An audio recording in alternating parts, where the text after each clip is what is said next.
In the grand piazzas and squares of today's Rome, you will often find at their centre an obelisk. One of ancient Egypt's most enduring architectural innovations. Rome was the first of many empires to pillage Egypt of its architectural gems. And many of the obelisks that adorn these public places are booty from Rome's conquests 2,000 years ago.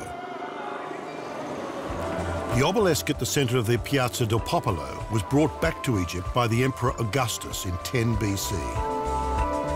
The stone at the base commemorates the achievement. It's one of Rome's oldest obelisks, dating from the era of Ramses II, around 1500 BC.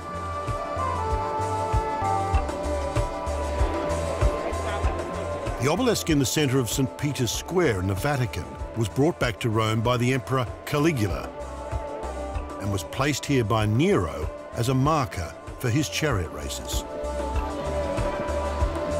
Over the centuries, Rome's ancient obelisks have been moved and repositioned around the city by city planners. The highest obelisk at 32 metres and one of the oldest at 3,500 years can now be found at Piazza San Giovanni in Laterano.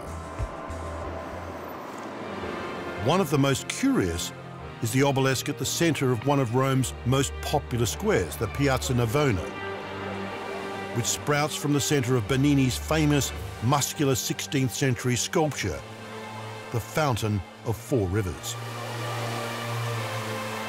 And fronting one of this ancient city's most famous buildings, the Pantheon, an obelisk surmounting a fountain designed in 1578 by Giacomo del Porto, a pupil of Michelangelo.